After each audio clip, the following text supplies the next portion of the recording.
Julien Mutombo, seul en scène dans Le Journal d'un fœtus, une adaptation de roman qui a sonné comme une évidence. Après Histoire d'un merle blanc que j'avais monté avec Kevin Troussard, mon ami de toujours, j'avais envie de trouver un autre genre de spectacle, plus drôle, parce que c'était très mélancolique l'autre, et c'était très bien, mais je voulais quelque chose de plus drôle. Et puis je cherche, et je trouve ce petit intitulé, et c'est souvent comme ça que je trouve les textes, un fœtus qui est hyper conscient de la vie à l'extérieur et qui ne veut pas sortir du ventre de sa mère. Et je trouvais que c'était hyper original, et c'était un roman. C'est un roman d'ailleurs de Benjamin Taïb, et qui a bien voulu me céder donc les droits.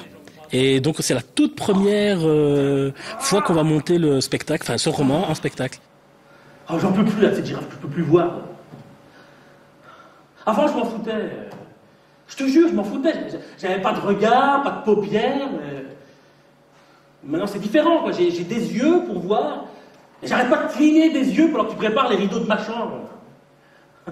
Faut être bien sûr que je confonde pas le jour et la nuit. On a un système de scénographie super chouette, avec un tulle, enfin voilà, c'est un peu magique, j'apparais comme ça, comme dans une cave intra-utérine. Et c'est un peu entre l'espace et en même temps les particules d'un ventre, des bruits, tout ça. Et donc c'est hyper excitant, agréable et difficile en même temps parce que c'est un seul en scène, ça dure 1h20 à peu près.